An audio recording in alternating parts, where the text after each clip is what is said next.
Takdirku menikahi Om. Bab 175. Astagfirullah, ucap Braga ketika mendengar informasi dari adiknya. Segera ia bergegas kembali ke dalam mobilnya dan memacu kencang kendaraannya itu dari dalam sana. Maaf, Mbak. Mbak mau cari siapa? Mau ngapain di sini, Mbak? Orang hamil dilarang masuk. Dua pria berbadan kekar mencegat Naura di depan pintu masuk klub malam tersebut. Tolonglah, Pak. Saya harus ketemu sama mama saya. Dia ada di sini. Siapa nama mamanya Mbak memangnya? Mala, Pak. Nirmala. Dua orang bertubuh besar itu langsung saling pandang.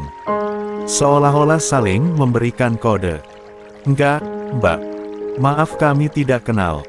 Tidak ada nama itu di sini. Namun Naura tidak merasa frustasi. Ia pura-pura melihat sesuatu agar kedua orang itu teralihkan pikirannya.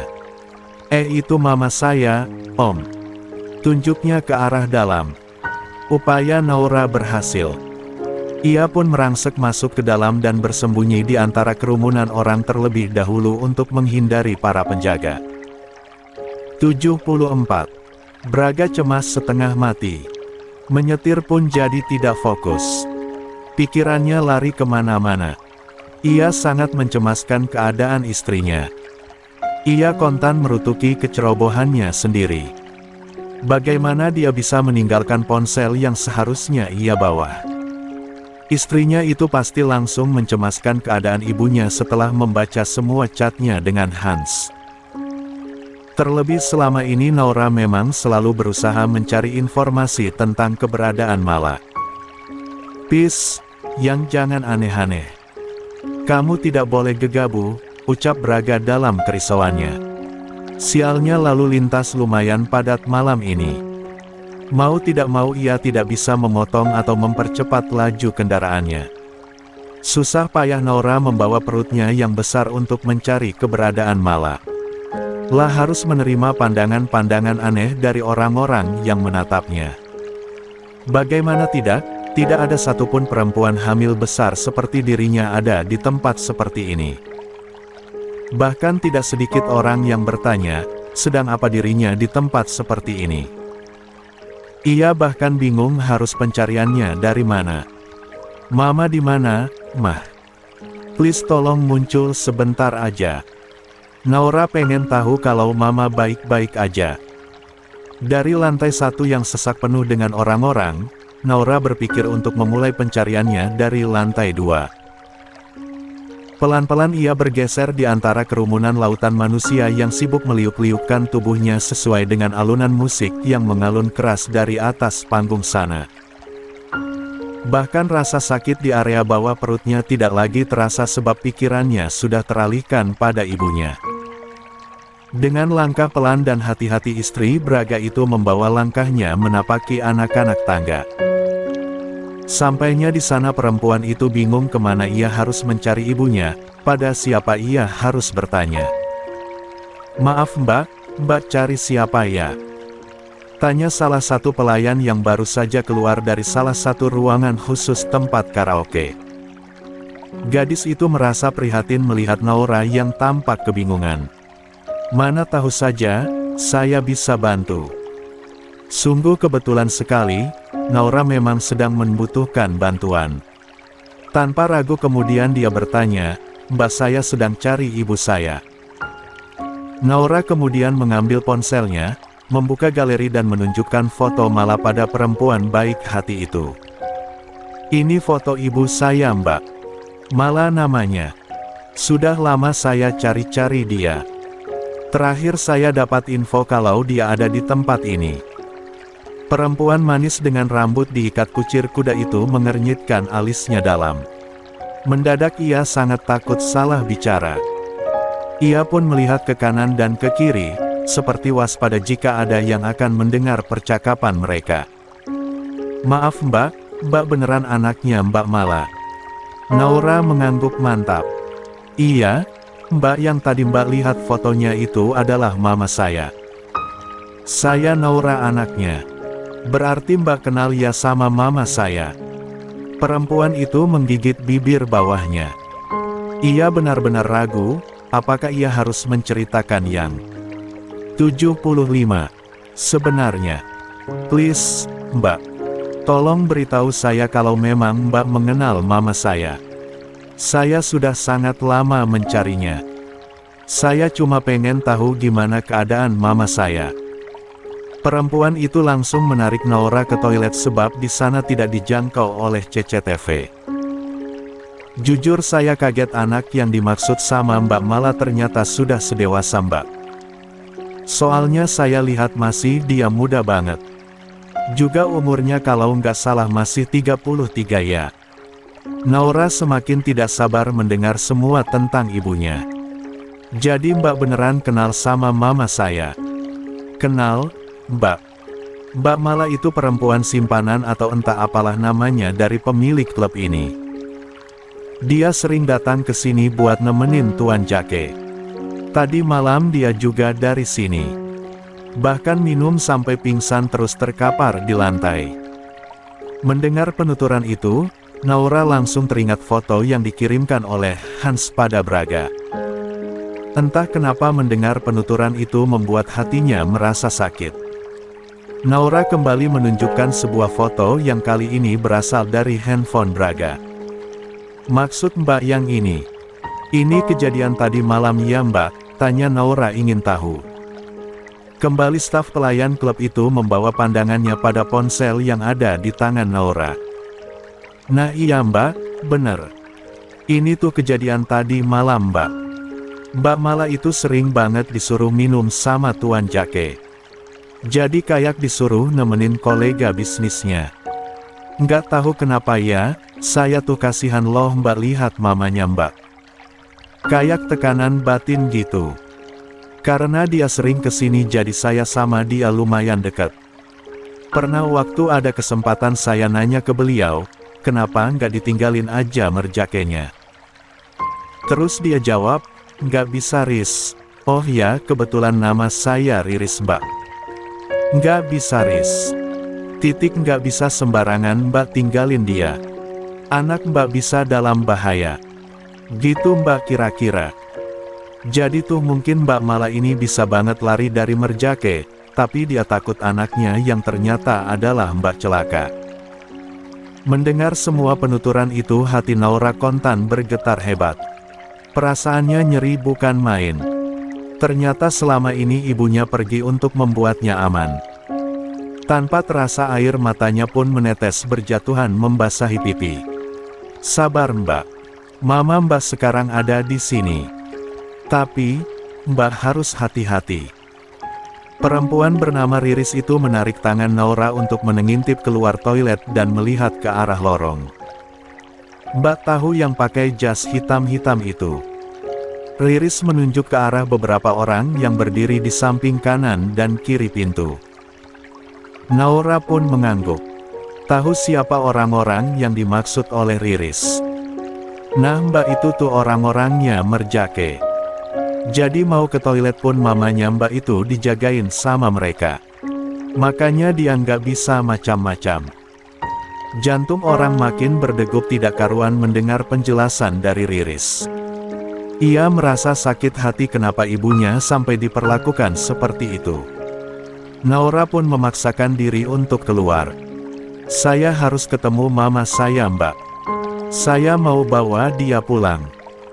Namun Riris segera menahan pergerakan Naura. Jangan sembarangan Mbak. Mbak sama aja mau membahayakan diri Mbak dan mama Mbak. Kalau memang Mbak mau tolongin Mbak Mala, sebaiknya cari bantuan dulu. 76. Mendengar ucapan Riris membuat Naura tersadar. Ia punya ayah yang bisa diandalkan. Dengan gemetar perempuan yang sedang hamil besar itu meraih ponsel yang tadi baru saja ia masukkan ke dalam mini tasnya. Buru-buru ia mendial nama Hans di sana. Telepon itu tersambung. Halo Pak. Tolongin Mama, Pak. Mama berada dalam bahaya. Tolong segera ke sini. Di ujung telepon sana Hans mengernyit bingung. tentu saja terkejut dengan apa yang baru saja diucapkan oleh Naura. "Kamu di mana, Nak? Kenapa kamu bicara seperti itu?" Hans mulai khawatir. Takut jika putrinya itu mengetahui sesuatu. Belum saatnya untuk Naura tahu bahwa ibunya kini sudah ada di depan mata. Tapi harus sangat berhati-hati sebab Jake sangat licin. Padahal ia sudah meletakkan beberapa anak buahnya untuk mengawasi, tapi tetap saja ia kecolongan. Pergerakan Mala dan lelaki itu sungguh cepat. Anak buah mereka tersebar di area klub mewah tersebut, sehingga membuat para anak buahnya kesulitan. Ia tidak ingin kehilangan Mala lagi. Cukup tadi malam saja ia kehilangan jejak dari perempuan itu. Naura ada di X-Club, Pak. Jantung Hans pun langsung menderu hebat ketika putrinya itu mengatakan sedang berada di tempat yang berbahaya. "Apa yang kamu lakukan di sana, Naura? Dengan siapa kamu ke tempat itu?" Ada tekanan pada pertanyaan yang diajukan oleh Hans. Tentu saja ia marah putrinya itu ada di sana. "Untuk apa?" "Naura sendiri, Pak. Naura sekarang sembunyi di toilet."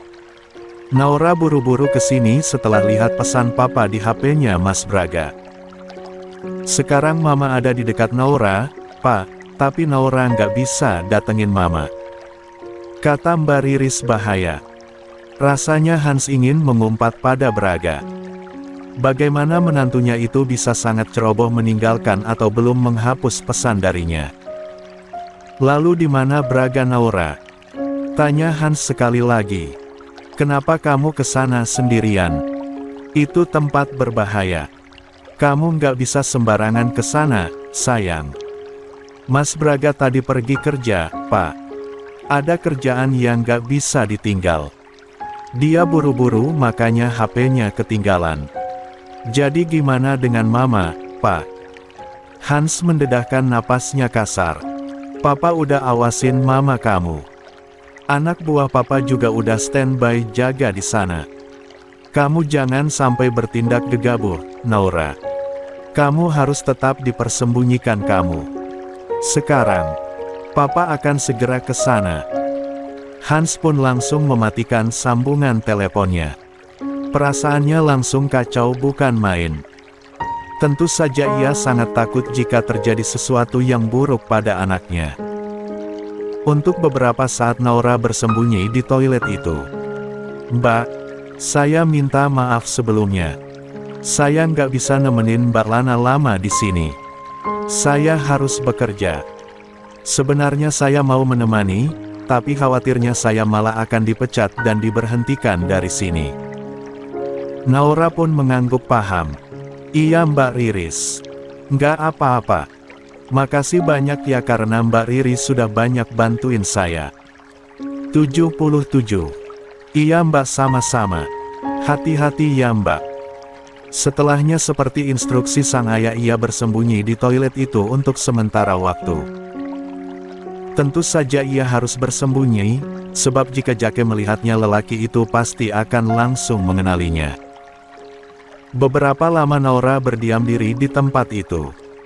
Sampai pada akhirnya, ia begitu penasaran dengan keadaan di luar. Kontan saja ia kembali melongkan kepala ke arah lorong. Betapa kagetnya saat sepasang matanya langsung melihat Mala yang tengah dipapa oleh dua orang lelaki bertubuh tinggi besar. Jantungnya berdetak tidak karu-karuan.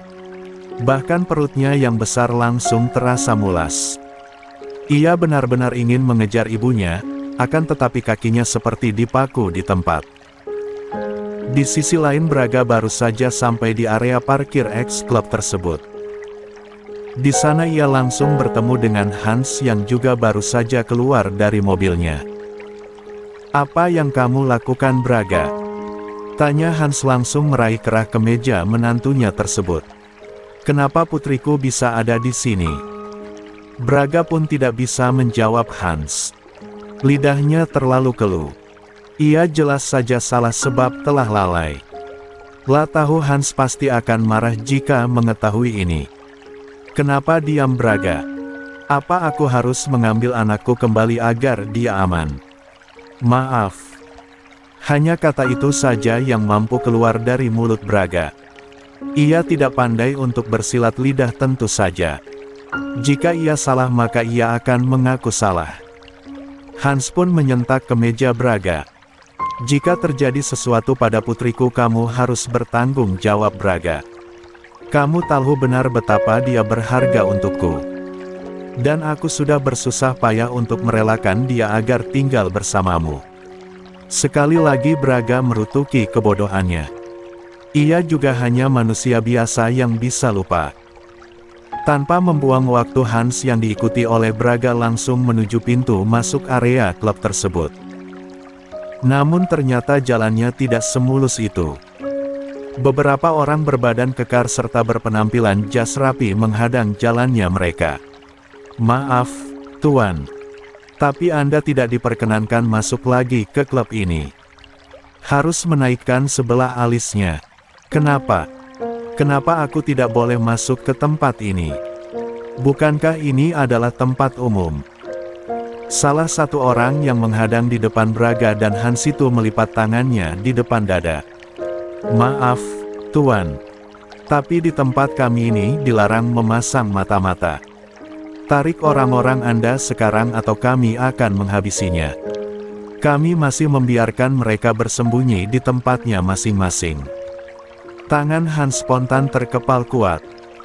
Hans tidak menyangka bahwa orang yang tengah menahan malah adalah orang yang sangat berpengaruh.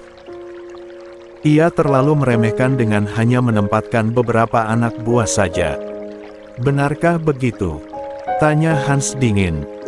Kalau begitu biarkan aku bertemu dengan atasanmu. Aku ingin bertemu dan mengucapkan maaf padanya secara langsung. Namun pemimpin anggota itu terlalu pongah. Dengan sombong dia menjawab. Tidak bisa Tuan. Tuan saya 78. Sedang sibuk dengan para kliennya. Tentu Hans tidak bodoh. Di belakangnya, di sudut-sudut kelab itu, dia sudah menempatkan puluhan anak buahnya dan juga tim kepolisian.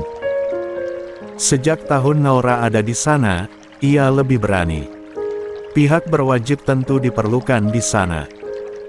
Baiklah kalau begitu, biarkan kami masuk, biar tuanmu itu tidak repot menemui kami di sini. Atau kami akan masuk dengan cara kami. Salah seorang dari mereka maju ke depan. Mengusap hidung dengan sombong lalu memasang kuda-kuda. Tidak usah basa-basi Tuan, ayo kita mulai saja. Saat itu Braga yang seketika maju. Langsung memberikan tendangan yang keras sampai orang itu tersungkur. Berani-beraninya kalian membuat onar di tempat orang. Perkelahian pun tidak terhindarkan. Braga, Hans dan orang-orangnya segera keluar dari persembunyian. Mereka menyerang satu sama lain, sampai menimbulkan riuh dan kekacauan yang membuat para pengunjung klub panik. Naura tidak bisa diam saja di tempatnya.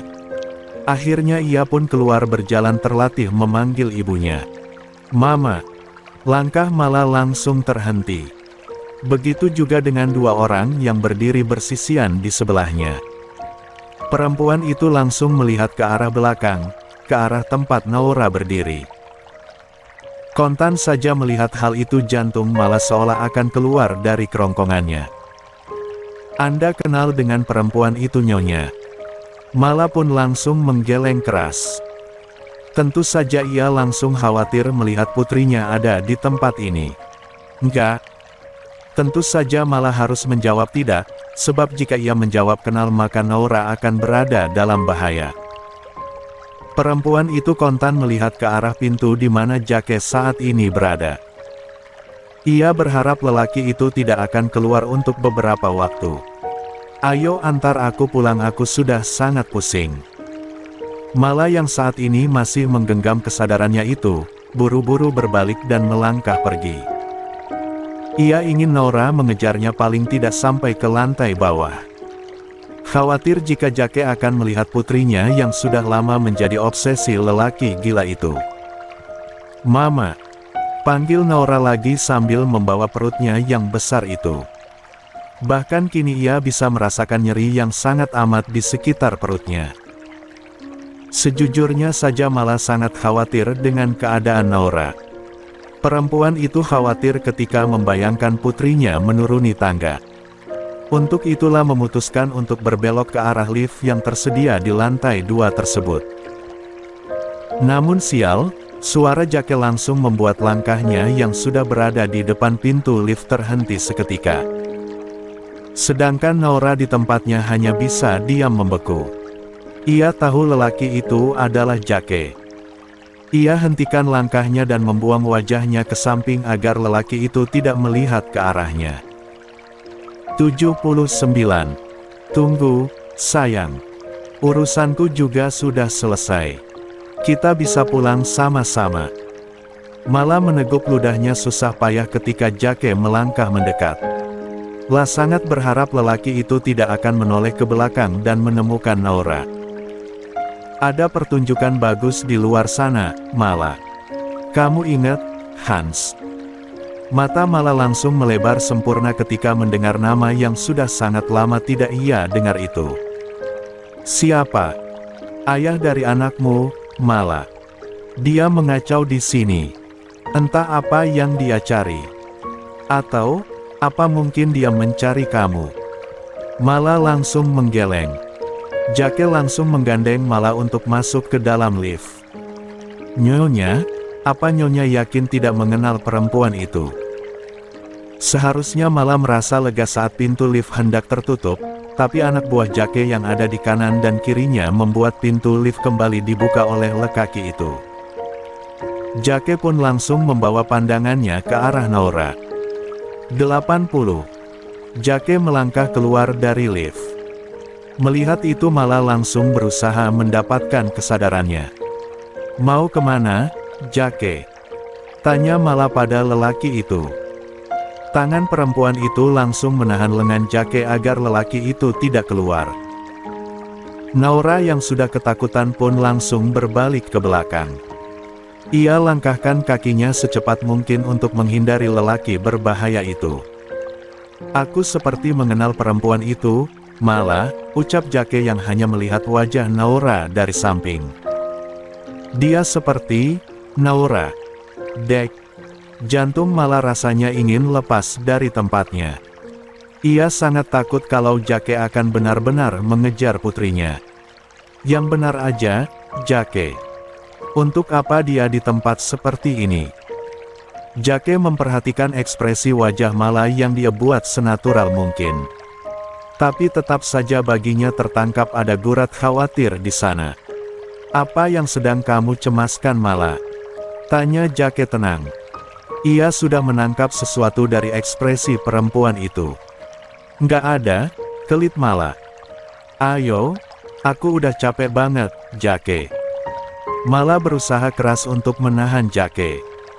Ia alihkan pikiran lelaki itu dari anaknya yang sudah berbelok ke arah toilet. Tidak mungkin baginya untuk masuk akses tangga darurat sebab wajahnya pasti akan terlihat.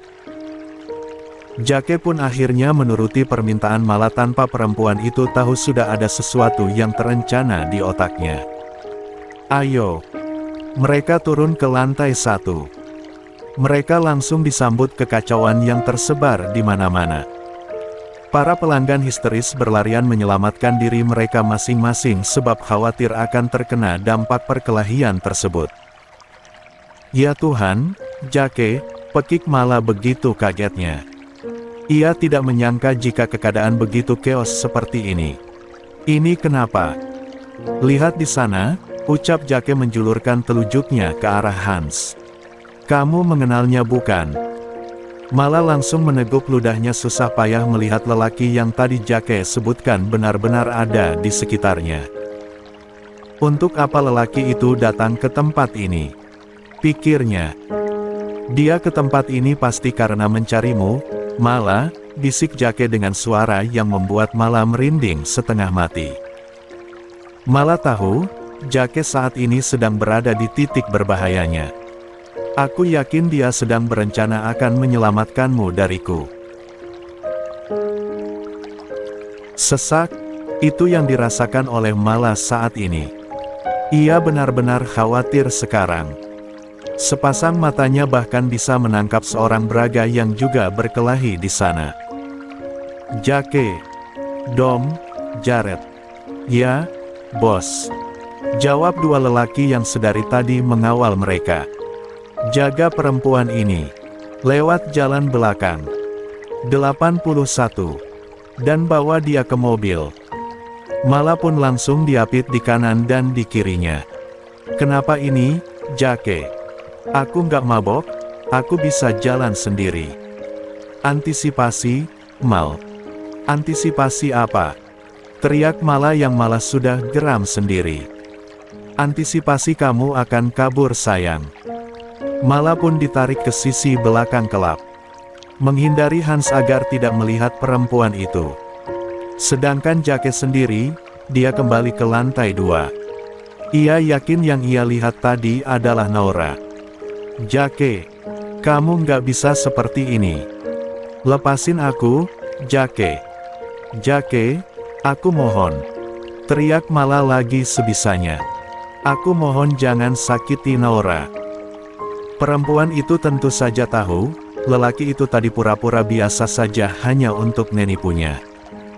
Dan sekarang kemauannya tercapai. Dia pasti akan mencari Naura di lantai 2. Tolong lepasin aku. Teriak Mala pada dua orang yang mengapitnya kuat-kuat. Tolong, Dom. Mohon Mala pada lelaki berkepala botak itu. Tolong lepaskan aku. Teriakan Mala tentu saja diabaikan oleh Jake.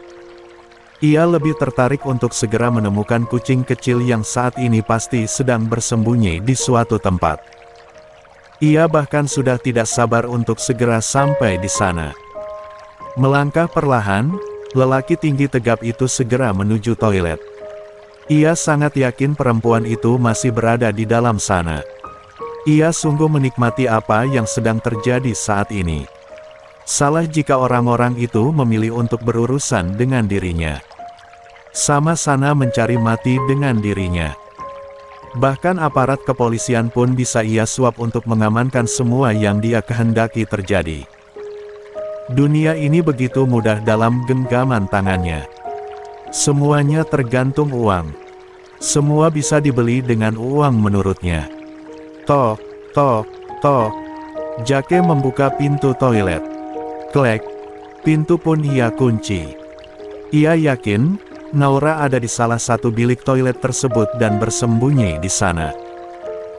Di dalam, Naura ketakutan bukan main. Seluruh tubuhnya gemetar hingga rasanya ia pun tidak bisa mengendalikan laju rasa takutnya. Tangannya ia bawa untuk menutup mulutnya rapat-rapat. Ia sangat takut kalau akan mengeluarkan suara. Di salah satu bilik toilet itu, Naura berusaha untuk tetap tenang walau napasnya sudah terpatah-patah. "Hani," ucap lelaki itu dengan sabar. "Ini aku, Jake. Apa kamu tidak merindukan aku?" Bagai ada batu besar yang menyumpal tenggorokan Naura, untuk menelan ludahnya sendiri pun ia merasa kesulitan. "Sudah lama tidak bertemu, kamu makin cantik, Hani." 82. Air mata Naura sudah berjatuhan saking takutnya. Suaminya bahkan tidak tahu ia berada di tempat ini.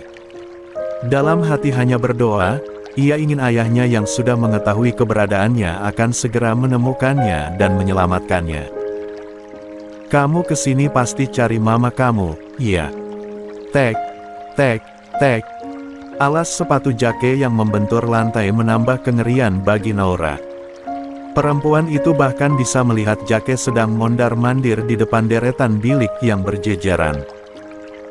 Dari ujung satu-satu lelaki itu buka pintu bilik yang tidak terkunci tersebut. Tentu saja hasilnya kosong sebab memang tidak ada satupun pelanggan yang masuk ke dalam sini sebab mereka tahu keadaan di bawah sudah begitu kacau. Mereka menyelamatkan diri mereka masing-masing tentu saja. "Kamu masih akan bersembunyi, Hani?" tanya Jake menikmati permainannya. "Atau mau menyerahkan diri dan mendapatkan hadiah luar biasa dariku?" Sungguh, Naura sudah benar-benar tidak tahan. Bahkan saking takutnya ia ingin memuntahkan semua yang ada di dalam perutnya. Kepalanya mulai berkunang-kunang. Pandangannya pun mulai mengabur. Tapi ia tetap menjaga agar bisa terus berdiri di atas kakinya. Kamu tahu, papa kamu sudah ada di depan klub ini, Hani. Dan, Dek. Jantung Naura terasa semakin diremas mendengarkan suara ngeri dari Jake. Dan suami kamu juga ada di sini. Air mata Naura semakin mengucur deras. Ia tidak menyangka jika suaminya akan begitu peka mengetahui keberadaannya. Mereka sedang berkelahi dengan anak buahku. Mulai berdoalah, semoga saja mereka selamat dari maut. Semakin tidak menentu saja perasaan Naura. Ia merasakan perutnya mulai terasa kram. Mereka yang mulai lebih dulu mengusikku. Jadi, maaf kalau nanti ada hal yang tidak diinginkan terjadi. Tek. Jake akhirnya sampai di depan pintu Naura. Tentu saja lelaki itu langsung tersenyum. Pintu terkunci, itu artinya ada orang di dalam sana. Sepertinya aku menemukan kamu, sayang.